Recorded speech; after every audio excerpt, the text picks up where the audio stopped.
Hi, I'm Andre Meadows, and this is Crash Course Games. And today we're going to get down to business, specifically the business of video games. Until the 1970s, computer and video games were created by individuals with access to expensive, difficult to use computers that were frequently housed in institutions like universities. The general public wasn't playing video games, and the number of people making games was minuscule. But there was a community of students and academics who did play early video games on university computers, and some of them envisioned a world where video games could reach a wide audience and at the same time be very, very profitable. Now, if you've seen any of our Crash Course history series, you know we usually don't go in for the so-called great man history. The idea that individuals can shift the course of history is in most cases false. But in the case of video game history, a guy named Nolan Bushnell really did manage to change everything.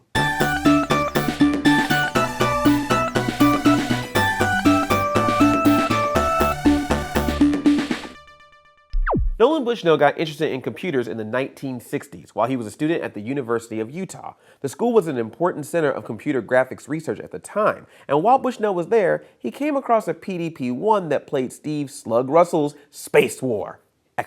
Bushnell loved the game, and he loved working with the computers that ran the game. He played Space War a lot, so he could learn all he could about computers and programming languages. Incidentally, Bushnell also worked as a barker on the Midway at an amusement park, where his job was to convince people to spend their money on playing games like the ring toss. It was his amusement park experience, coupled with his knowledge of technology, that helped him birth an industry. After college, he created a prototype for his own game called Computer Space, which shared a lot of gameplay similarities with our old favorite, Space War! Bushnell partnered with Nutting and Associates, a company that manufactured coin-operated bar trivia games, to produce a commercial version of Computer Space. It didn't go that great. Although they put the game in an amazing-looking space-age fiberglass cabinet, they only sold around 1,000 copies of the game. That's less copies than Wii Music. If you don't know what Wii Music is, my point exactly. Bushnell squarely blamed Computer Space's failure on Nutting and Associates and decided to form his own company. He and a partner came up with the princely sum of $500, and after trying out the name CGG, it has a distinction of being hard to pronounce and spell. He named the company Atari instead. Thank goodness. They took the name Atari from the ancient Japanese strategy game Go. Apparently the word Atari refers to a situation where one player's piece is in danger of being captured on the next turn. Some players would speak the word aloud at this point, kind of like saying check during a chess game. It turns out though, actually saying Atari during a game is considered kind of rude and something an inexperienced player would do, something that would be frowned on by the real players. How rude. That's kind of fitting though. As we'll see here in a minute, Nolan Bushnell's Atari was definitely a newcomer in the entertainment industry, and he wasn't above being rude and disrupting the traditional players in the game. Atari moved into a small warehouse and hired a handful of employees. One of these employees would turn out to be a crucial early asset to the company.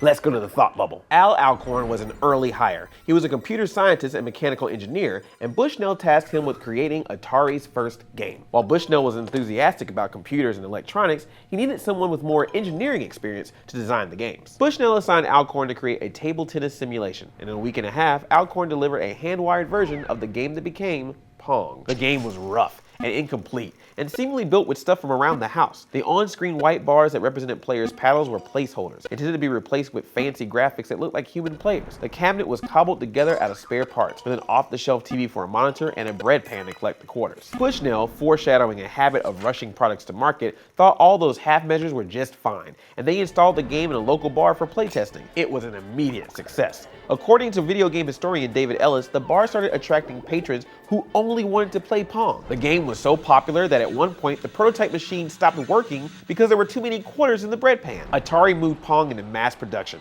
and despite some manufacturing hiccups, the game was a success. But Atari's success bred competition. Within a year of Pong's release, other major gaming companies in the US began making knockoffs of it. Companies that had built their businesses on carnival games and electromechanical games like pinball machines and that dumb skill claw game suddenly jumped into the video game business. Williams had Paddleball, Chicago Coin had Olympic TV Hockey, Sega had Hockey TV, Taito had Pro Hockey, and Brunswick had Astro Hockey. All of these looked and played like Pong, and these clones cut into Atari's business. Thanks, Thought Bubble. So how did this happen? Well, according to video game historian Stephen Kent, the company failed to apply for patents before releasing the game, which allowed competitors to enter the market with very similar games. In addition to stiff competition, Atari ran into trouble with distributors of coin-operated games. At the time, the industry was controlled by only a handful of game distributors in each region of the country, and each of these distributors wanted an exclusive contract to sell Atari products in their area. Bushnell wanted to sell games to all the distributors, but Atari had already signed a bunch of these contracts.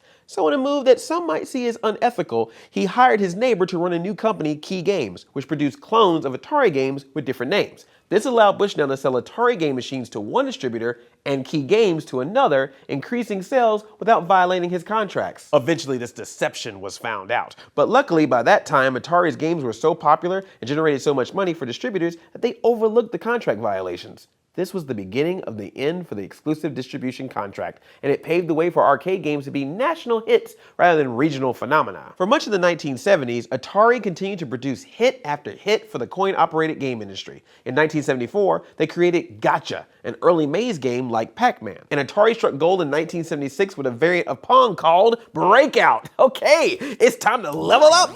So this is Breakout, which is really cool to play. Hopefully I'm better with this than I was with Space War. As you can see, this is the Atari 2600 home version of Breakout, not the arcade version. And I'm playing it on an Ouya controller. So if I don't do well, I'm gonna blame the controller. I would be much better if I had the Atari controller in my hand. Let's go with that. All right, here we go. So you have a paddle at the bottom, and eventually you will start the game. And when you start the game, little ball or block comes down, and I already missed it. Now, what's interesting about this game is the story behind it. You see, Nolan Bushnell asked an employee to specifically make this game. That employee that he asked was this guy, you might have heard of him. His name is Steve Jobs. So Steve actually asked his friend to help him do this game, his friend being Steve Wozniak. Some good company to have. Wozniak actually finished making the game in 4 days. They called it the 4-day wonder. It's gonna take me 4 days to hit one of these balls. Breakout actually influenced other game designers like Tomohiro Nishikado, the creator of Space Invaders. He said he wouldn't have made that game if it wasn't for Breakout. Steve Jobs and Steve Wozniak went on to make this little company called Apple in 1976, and Steve Wozniak has even said that his designs and influence of the Apple II came from working on Breakout. So you have this little bouncing ball, rainbow breaking game to thank for the Apple company, the Apple II, and the vision of Wozniak. All right, I think I'm done with Breakout. I did the best I could with it. I really recommend playing this game. It's a fun game, but play the arcade or play it with an old school Atari controller to really get the feel of how it was to play this game back in the 70s. Now, if Atari's pioneering commercialization of video games was the company's only contribution to the history of video games, we might have still have done a whole episode on it. But Atari was also vital to the other major change video games underwent in the 1970s. Atari's next step to dominating the hearts and the wallets of consumers was a home invasion. They started making video games people could play at home. After Pong's initial arcade success, Atari produced a home version of the game that consumers could play on their home televisions. They sold these games through Sears, and they sold a lot of them. It became clear that the gaming frontier was in consumers' living rooms. In 1977, Atari released the Atari 2600 in all its simulated wood grain glory. The console didn't see immediate success though, largely due to its high price, $199. That's about $777 when you adjust it for inflation, and the fact that there were only about 10 games available at launch. But technologically, the Atari 2600 was miles ahead of the competition. While there were other home video consoles on the market that had a few games built in, Atari's real innovation with the 2600 was the interchangeable game cartridge. Interchangeable games meant that players could buy and play new games without replacing the entire console, and that meant lots of cartridge sales for Atari. This move into the home made games more accessible and a larger part of our everyday life. The success of the Atari 2600 spawned the console wars of the second part of the 1970s and wormed its way into the popular culture. You can see the Atari 2600 in movies like Airplane, Blade Runner, and of course E.T. But we'll get to that later.